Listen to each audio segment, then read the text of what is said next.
Hey guys, welcome back to our channel Seema life time ব্লগে। তো আপনারা সবাই কেমন আছেন? আশা করি সবাই ভালো আছেন, সুস্থ আছেন, আমিও ভালো আছি। তো দেখুন, জগদ্ধাত্রী পুজোর সময় আমি কয়েকটা বাসন কিনেছিলাম। বাসন বলতে ছোট ছোট মিনি কিচেনের জন্য কয়েকটা বাসন আমার মেয়ের জন্যই বিশেষ করে কিনেছিলাম। তাই জন্য ভাবলাম যে এটা দিয়ে কিছু করা যাক, একটা এক্সপেরিমেন্ট। উনুন তো নেই, তো কি করে আমরা এইটা দিয়ে কাজ করব, মানে রান্না করব, সেটাই ভাবছিলাম। তারপরে তো 3টে টুকরো ইটের টুকরো দিয়ে আমরা বসিয়ে দিয়েছি, আর কোনোভাবেই ধরাতে পারছিলাম না। একটুখানি আগুন হচ্ছিল আর আবার নিভে যাচ্ছিলো। কাগজ দিয়ে কোনো মতে করে একটুখানি মাছ ভাজার চেষ্টা করছিলাম। তোপসে মাছ ছিল, সেই তোপসে মাছটাকে ছোট ছোট টুকরো করে করে কেটেছি। কেটে নুন হলুদ মাখিয়ে নিয়েছি ভালো করে। মাখিয়ে নিয়ে এইদিকে আমার যা আর আমি বসে মানে ছাদের উপরে বসে বসে এই রান্নাটা করছিলাম।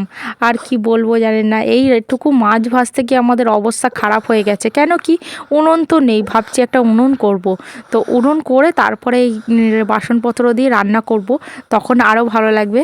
তো চেষ্টায় আছে, দেখি যদি উনুন করতে পারি তখন অবশ্যই করব। তো দেখা যাক কখন করতে পারি, সেটা আর করা সম্ভব হচ্ছে না। ছেলে মেয়ে নিয়ে পাগল হয়ে যাচ্ছি, তো কী করে করব, সামান্য একটা ভিডিওই পোস্ট করতে পারছি না। তারপরে এই কাঠগুলো না আমি বাগান থেকে, আমাদের পেছনে বাগান থেকে কুড়িয়ে নিয়ে এসেছি, যাতে ভালোভাবে ধরলে মানে রান্নাটা করতে পারবো। কিন্তু কোনোভাবেই করতে পারছিলাম না। তার কারণ এইটুকু জায়গার মধ্যে হচ্ছিল না, আর হাওয়াও দিচ্ছিল প্রচণ্ড। আর উনুনটা একটু মানে গর্ত টাইপের হলে, মাটির দিকে নিচু হলে বেশ ভালো হতো। তো অনেক চেষ্টা করার পরে হচ্ছিল না। তারপরে কি করব, তারপরে আমার যা বললো যে দেখুন এরকম করতে করতে নিভে গেল। আর যেটুকু করেছি, এই যে মাছ ভাজা দিয়েছি, দেখুন দুইজনে খেতে ব্যস্ত। তো যাই হোক, মাছ ভাজা তো কমপ্লিট হয়ে গেছে, একবার হয়েছে, তাতেই এইটুকু হয়েছে। সবে একটা মাছ ভাজা হয়েছে, এতগুলো নিয়ে। আর এইদিকে দুইজনের মধ্যে, ভাই বোনের মধ্যে কাড়াভুড়ি লেগে গেছে, কে আগে খাবে কে পরে খাবে। তারপরে এইদিকে আমি আবার নিয়ে বসে পড়লাম, দেখছিলাম যে হয়েছে কি না। তারপরে খেয়ে দেখলাম ভালো হয়েছে। তারপরে তো দেখুন আমার হাতের থেকে কেড়ে নিয়ে চলে যাচ্ছে দুইজনে মিলে।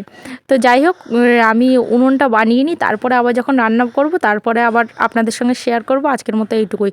লাস্টে তো বললাম যে আমার যা নিয়ে এসেছিলো তারাবাজি দিয়ে রান্না হচ্ছিল মাছ ভাজা। তো দেখুন, কেউ কি আগে কখনো করেছেন এইরকমভাবে? অবশ্যই করে থাকলে কমেন্ট করে জানাবেন। তো চলুন বন্ধুরা, আজকের মতো টাটা বাই বাই, দেখা হবে নেক্সট একটা ভিডিওর সাথে। আর ভিডিওটা কেমন লাগলো অবশ্যই কিন্তু জানাতে ভুলবেন না, আর কেউ স্কিপ করবেন না। দেখুন কত সুন্দর গরম হয়ে গেছে, কড়াটার মধ্যে আমাদের মাছ ভাজা ছেড়ে দিচ্ছে, আর কত ভালো লাগছে দেখতে। এরকম ছোট ছোট মিনি কিচেনের রান্না দেখতে কে কে চাও অবশ্যই কমেন্ট করে জানাতে ভুলবেন না কিন্তু। Tata bye bye.